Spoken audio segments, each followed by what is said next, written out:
As we know, I try not to give Jones too much credit.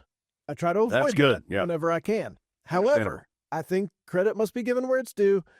Several months ago, Jones came into the studio and said, I have just talked to a great future podcast. And I said, oh, really? Who was it? And he said, Sydney Seabrooks, and she's a gymnast, and you're going to hear a lot about her this year. Yeah. Well, he was right. I was on it. So I was ready. I will give Jones credit, and now Sydney is here in Pod World headquarters. Sydney, thanks so much for coming by. Of course. Thank you guys so much. Tell us a little bit about the gymnastics season so far and where we are as people are hearing this. Home meet today. You need to get to Carmichael tonight at 6:45. Tar Heels at NC State. Yes, so we're in our week 4. It's been a strong start to the season. We started off at Florida. It was a quad meet. It was our best start to the season. I think it's a program record for an away meet that we've ever gotten, and it's just been a really consistent year. We just finished at Clemson, and we're gearing up to go to NC State this Friday. Okay. I feel like you guys have scored well every meet. Yeah. Stanford and Clemson both scored extraordinarily well. Yes. So as a team, how do you kind of walk away from those where the other team scored more than you guys? Yeah. But I feel like you guys performed well. What do you take away from those? It's definitely our head coach is always telling us, when we come into a meet, we are looking to win. We are having our heads held high. We want to win that meet, and it's against ACC rivals. So especially me, I'm thinking, okay, where are our scores at? And I really want to beat this team. But it's also important to remember, for gymnastics, sometimes that win-loss record isn't too important, and keeping our consistency with our team score, our NQS, is still really, really strong. For example, even though Clemson just beat us this past weekend, our road to nationals, our national ranking is still higher than Clemson. Mm-hmm. So that will set us up better for a greater offseason, or postseason, excuse me. But yeah, just coming out of that, I think a lot of us have really realized, a thing that we're missing, and some of those key losses has just been that small detail work. We've really set ourselves up well, and where we can go in and have a strong meet and score around the same, maybe a couple mistakes, but where we can really well round ourselves in that detail to kind of raise our score a little bit, be a little bit more competitive with some of those Clemson, Stanford at those times. It's interesting because they really had their best meets of their lives there. And so that's great for them. We want to be competitive no matter what, on a good day, bad day, etc. So it'll be, a key thing for us to go in, work on those details, and just come out of that looking at it stronger. Okay, maybe they have beat us this day. Our national ranking is still stronger than theirs is. And what can we do next so that doesn't happen again? The next time we'll see them, we'll be at ACC championships in Greensboro, and what can we do we are going to be on top? You may have answered this question with that answer. But I feel I may be wrong about this. I think you guys have been between 196.1 and 196.4 or so, in every single meet. Yeah. So, what is that next? What is that? Hey, let's find another 0.3 here. Let's find another half a point here, or whatever it is. Where do you think that step is? Yeah, so a lot of it, when I went back, me and my teammate, Gwen, we go back and watch all the meets. We watch our videos and stuff like that. And like I said, finding those detail works. And a lot of things that came out of Clemson, for example, was our landings. So in gymnastics, a stuck landing, Sure. land from whatever skill, dismount off of bars, a vault, and you land your feet and you do not move your feet. You clasp them together. It is undeniable, as we say in the gym. It is clear that landing has no deduction on them. Well, at Clemson, we had a couple bit of large landing deductions. And if you think, I had a small hop on my dismount on bars, and my friend after me had a 10th dismount deduction. Those on every single event, that adds up to 5/10, a point. And so that is where I think one of our biggest things kind of came from. And being able to go back, especially myself, I had a bit of landing deductions at that competition, and that is kind of what it's going to bring us to that next level. We've been focusing on that in the gym, but making sure we're bringing that intention to competition. For myself, I mainly during my routine, you kind of think of the core meat of the routine, the skills in it, and you're sometimes that dismount or that ending or that landing can kind of get lost for me. And so in practice, focusing on those landings, doing drills with our coaches, being intentional throughout and our focus and stuff. And I think that will really put us over the edge, because you'll see that Clemson, that meet, like I said, one of the best meets that they've had this season, they stuck a lot of their landings. And what was like a difference between us, we did not stick a lot of our landings that day. So I think that will be something that can like raise us a couple tens. How long do you hold that stick before you start celebrating? Because I feel like there's some like dramatic like pauses with the stuck landing. I know. Back then in college gymnastics, there was these issues where people would stick the landing, they'd immediately press and like walk out of it. Right. And it can maybe cover up like they weren't actually controlled in the landing. And so, and I don't know if it was a year ago or maybe this year, they made an official rule that when you hold your landing and you hold your press, you have to hold it for 2 seconds. And the judges will count that, and they can take off about a 0.05 deduction if you don't. Now, at practice, it's 3 seconds for us. So it is dramatically. They do not want us to step. They do not want you to move. Like, you need to hold that landing. So, yeah, that has been a thing for us. So. What's the difference in a stuck landing and a not stuck landing in terms of what you do to get there? Like, everybody wants to stick the landing. Yeah. Even gymnastics idiots know that, like me. But so how come it doesn't happen all the time? What happens? So coming out, I'll use an example of a bar dismount. And so when you're flipping through the air, depending on that timing of your release, maybe your form in the air, you could come up a little short or a little too far back. Maybe you pulled a little bit too hard on a double tuck, or maybe you opened up too early. And so when you open up too early, your chest is going to be more towards the ground, and that is going to cause your body's your equilibrium is off. You're going to be forced to take that step, take that hop. Or if you pulled it around too much, your chest is back, your equilibrium is off. You're going to be forced to take that step. There's some key times where you can be like, oh, I'm a little far back, but I'll correct right when I land. And so those like steps, hops, that is a deduction for the landing. And that can really set you to be off. A stuck landing is really a perfect landing most of the time. So it's literally being perfectly balanced throughout the whole skill. Maybe making some corrections during the skill that allows you to stick it. But it is like, that is the cherry on top of the routine, and really like sets a tone. How much of that is like muscle memory? Yeah, and how much of that I can't imagine when you're flipping through the air, you can mentally like, okay, I've opened up a little early. I've got to be able to fix this for my landing. Like where is that? How do you do that? Yeah, by the time we had talked at the scholarship dinner, at that point in season, we were doing this thing called conditioning testing. And one of the things in it was doing a front tuck and a back tuck stuck 3 times in a row off a springboard. And we had started that all the way back in September. If you don't stick it, it doesn't even count for the whole team. We all had to redo it, all these different things. So we had done so many different landing things, from a springboard, from the beam, so yes, it is all that muscle memory. We still do it even today. Even those like simple, I'm talking about a double tuck off of bars, but even just a simple straight jump off of the springboard, it is getting that muscle fibers and all that things to remember how you are landing the skill, how to properly land the skill. But I also think, which is something that I noted from Clemson, is bringing that intention though in it. We've had the muscle memory and like we can remember to do this, but there is some times when it's just like you're so rushed in the skill. It's a big crowd or things are going on, and that environment can kind of shift even some of that muscle memory off. So yeah. Might surprise you. I don't flip through the air that often, unless there's a boombox in my path. That's been known to happen. You guys are understanding very well. So we're impressed. Well, you're a good explainer. From your Carolina debut, people have been talking about your floor routine. There's a friend of the pod who's a former Carolina gymnast, and she was like, "You got to watch Sydney's floor routine. Like, it's beyond good." What do you like about your floor routine this year? Why is it catching on with people so much? We had an amazing choreographer come in over a little bit towards the end of fall, and she choreographed every person's routine, and she has made everyone look so unique in their, how their style of floor is. I actually used my music from last year, but when she came in, she took a lot of like the traditional dance moves from that sort of era that my music is from. And what I love about my routine, it's very fun. I get to interact with the crowd a little bit because I'm doing some moves where I'm looking towards the crowd or I'm looking towards my team. And I just really love competing floor. And so I would say like something special about my routine would just be like, just the excitement that I get from just doing it. Like, I don't care the arena I'm in. I don't care who is watching, if there's 0 fans on the stage, if I'm in practice and just my coach is watching, or it's just my team. Like, I have fun with it no matter what. So I think it's pretty fun that people are recognizing it in that way. But truly for me, it's like the same no matter what, wherever I'm doing it. What's the key to a good floor routine song? And if you're at a meet and you hear a good one, is it a gymnastics faux pas to steal it?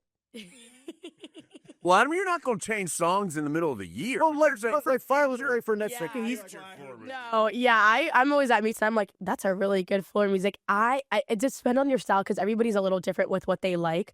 I like one that's really loud and catches attention really fast. Like I have like a big ow in the beginning of my routine and that pretty much catches attention. But like I used to, when I was younger, I would always have salsa music. Like people would say, oh, you know how to dance well, let's just give you salsa music. So I had always had that before even this floor routine. So I think maybe like I developed with that and I like those a little bit more, but people do steal it. But the best thing about floor music that is something that you've never heard. Because I used to go to club meets and you'd hear the same floor music over and over again. So that is not one, like maybe you like it, but you don't want to use that because everybody has it. So it's pretty unique if you can find a floor routine that no one has. Some people will make their own nowadays. I've got some ideas. How do you not freak out on beam? I know you've been doing it your whole life, but I think everybody looks at this and you're like, good gracious. 4 inches. Right.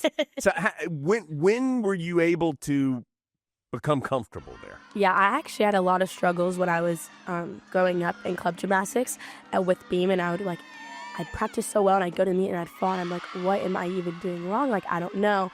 I think over time I really learned that I really enjoy doing beam, and I kind of reworked my mind to think I'm really nervous for this, or, this is a scary event, to like, I'm excited for this. Like, this is my moment to show just one routine out of the hundreds I just trained this week. And that has really gotten me really comfortable. I'll go to my coach, Sammy, on beam, and I'll be like, I love this event. Like, I'm so excited to do this. And she knows that, and sort of the love for it and the excitement to compete it and just show what I have been working on has really made me comfortable for that. I also do something where I'll follow cues. And so I'll kind of like talk to myself in the routine. I'll mouth words to myself to make sure I'm like following that muscle memory that I normally do. And that has like kind of blocked some negative thinking from my head. I know some people will sing a song in their head. Some people even do the ABCs.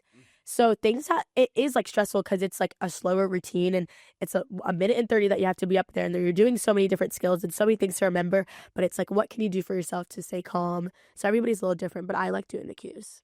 I don't think the ABCs would work for me because if I got confused or like lost my place, it throws off the whole thing. Yeah, and I'm off the beam. I tried the song at one point, but then it would distract me. So then I was like, no, I need to focus a little bit more. Yeah, this is a great song. Oh, why am I on the ground? Exactly. Why was Carolina the right place for you?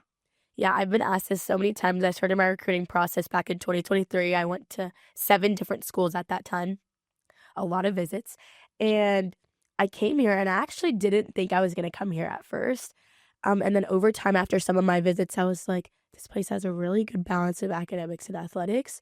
I feel like I could really push to make a mark here. I want to be involved with the team. I like the team atmosphere and everything. I love the coaches. And so I was like, over time, I was like, maybe Carolina. But I was still going on visits. At this time, I was at Michigan State. And I remember I was literally in the shower, and I was like just finishing up my visit with Michigan State, about to go home tomorrow. And I was like, I think I'm going to go to UNC. Like, and then right from that point on, like, I was set with it. And I told my mom. I went back on that visit, and I called Dana and the rest of the coaches, and I told them I wanted to commit here.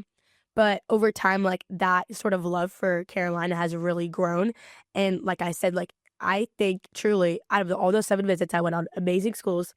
This is the most excellent and incredible balance between that academics, that amazing athletics. I mean, around here, like, you have basketball things and, glory I see up on that thing and on that frame. But then you also tie back, and people know UNC as like a public Ivy. And so what can I set myself up here for future success, like after gymnastics is done? But what can I also do to bring some of that also glory to Carolina, to the gymnastics program? And that is kind of the bigger reason why I decided to come here. Gymnastics is a sport unlike any other. I mean, you guys are striving for perfection every time you do a routine, and it is so hard, obviously, to achieve. How do you not get, I don't know if frustrated is the right term. I have to imagine at some point you're like, man, just forget this. How do you stay in the right mental place to be successful when what you are trying to achieve is nearly impossible? Yeah, I was actually going back on this because with these long days and long travel days, I'm like, oh my gosh, my motivation is kind of wearing thin. But then I remember writing in my notebook, I was like, what is my why? Like, why am I even doing this? What is my purpose for this season? And a lot of the reason I tie back to is just my team. I came here really excited to be a part of a team because back in club I didn't have too big of a level 10 team. And so it's been so fun to hold on to my teammates and share everything with them and share the best moments and the worst moments. And so going off of like how I keep that motivation through like bad and good days, I will say with gymnastics, it's like there's always so much more to learn. You can even make your own new skills. And so there's so much variety, so much versatility. And I would even say like I can even call anything perfectly, like perfect. So it's like you can always like, fight for more, but it's like a level of fun doing it with your team. And I think my purpose for like this season is I want to do it. For example, I'm really close with the seniors. So like the reason why I go every day to practice and work on those details and go through the insanity of focusing on skills that I'm like, can this ever be perfect? Is like these seniors have been really essential to my year here. And I want to win ACCs for them. Like I want to go far for them so that they can experience it one last time. And so kind of that motivation of like, I'm doing it for my team has really set me like in a good space. Cause like individually, I feel like sometimes you don't want to go to every day and you don't want to do that stuff. And it's hard to find that intrinsic motivation. But when I find that through my team, it's a bit easier for me. What kinds of stuff do you write in your notebook and how is that helpful to you? Yeah, we got that notebook during our team retreat, and I use it a lot. We normally will go in for practice days, and we'll write something called debriefs. We'll come in after like a meet, an inter squad or something, and we'll go through like what went well, what we want to work on, what we're proud of, and then our core values, which is through this book we read. I forgot what it's called now. Dana's not going to be happy with. Was it by Adam Lucas? It's like I am the team or something, but like 6 core values, and so we'll go through that and how we notice them throughout the meet. But other than that, I use the notebook a lot. I've done this since I was younger. Like before the meet, the day before, I'll write a journal of like how that day went, and like, oh man, I got a little bit less sleepy last night, but it's okay. Like, but I'll just go through. I had a long travel day, and I went to here, and I went to here, and I went to dinner with this person. And then right under it, I'll kind of write some like notes to myself for the next day, like maybe a keyword that I'm gonna think of that whole meet. For a while last year, it was like go big or go home. Like, what do you have to lose? Kind of this year, it's like you are that girl. Like, just go out there and shine. Like, hold your head high. Always have that confidence. Fake it till you make it type of style. And if you need to, like. And then, so I'll go through and do that. And then I'll go through every event and write my cues when we go through the walkthroughs. So the day of the away meets, we will spend about an hour in the arena that we're going to be in later. And we'll go in and like figure out where we want to start your beam routine at, do some visuals, which we'll really do in the gym and visualize our routine. And so I'll kind of write all my cues down that I will say to myself for that event. So I use that notebook a lot. I try to pay attention to my hoodie game. But this is an elite sweatshirt. I was going to ask you about the sweatshirt, too. I recommend plaid. I've never seen this and it's got the old school ram. I recommend the YouTube version so you can see Sydney's sweatshirt. So, yeah. A, does Carolina have the best gear? And B, what's the best Leo in the arsenal this year? Because there's a new one, right? Yes. Oh, my gosh. Yeah. Okay. First, I think, yes, Carolina has the best. I mean, it's the best colors, so you can't really go wrong too much. That's why you were at Michigan State, like, but that blue. Oh, my God. Yeah. It's so much better than this area. Looking in the stadium, it's perfect. But, yeah, and then the Leos. Okay, so we have 2 new this year. We wore the white one at our first home meet against Stanford. And then we have another one. I can't say too much about it, but this one's my favorite one. Okay. I love it. In the NC State meet, the new one? I don't think we're gonna use it until senior night. Okay. I don't keep up too much. I'm a freshman. I don't want to have too much of a role in all this stuff, but I definitely see the Leo. I'm like, this is gorgeous. What I will say is Sammy, our assistant coach, and Marie, our another associate head coach, they curate the Leos. They did an impeccable job on this. They're reworking from old Leos in the past because we have a new contract with GK. So even our white one was a redo of another NC one. So if that gives you a hint, you can go back to the old Leos. And this will be another recreation of that, but in a newer sense. Leo game, Adam. Yeah. I know. It's okay. What now? Everybody practices hard. Gymnasts are practicing like a million hours a day. But when you aren't practicing, what do you like to do? I love to hang out with my friends. I have an amazing roommate, Dagny, which is actually where I got this sweatshirt from. We share closets, so It's just hers. I don't even know where she got it from or anything, but and then I love my teammates. I love like that's my favorite thing to do is hang out with friends and family. When I go home, I'm from Florida. I love going to the beach. I love doing a lot of things outdoors. So my mom's side and my dad's side is from Pennsylvania, so we'll go out there and go camping and hiking and doing different things like that. I also really like to read. And it's funny because I'll tell Murray this, but I really like school. Like, I know we don't have class today, but I actually really like going to class. So, and Sydney was bummed that their weather today. So the last 2 days, I was like, I like this class and stuff, and gets me in my routine. And I don't know, I like learning here, and we have great professors, so it's been fun. But I would say those are my favorite hobbies. But I kind of go into different stuff all the time, and I'm really open to trying anything. What makes you mad? Because that's hard to imagine. Yeah, Sydney's so happy, so nice. I would say I'm a really big clean freak.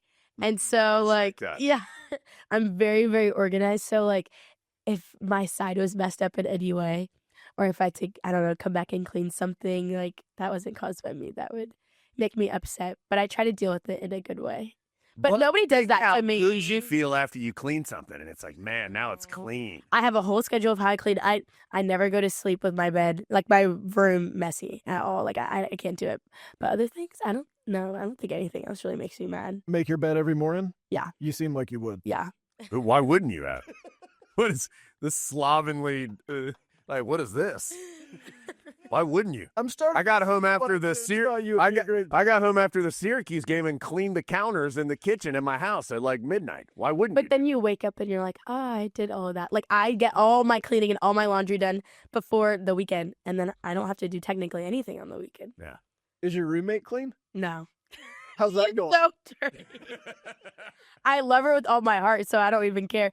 So if it's not on my side, it does not bother me. She can have the biggest mess of her life. Like, I'll tell it to her face because we just do that to each other. But no, she's really messy. She's on the fencing team here.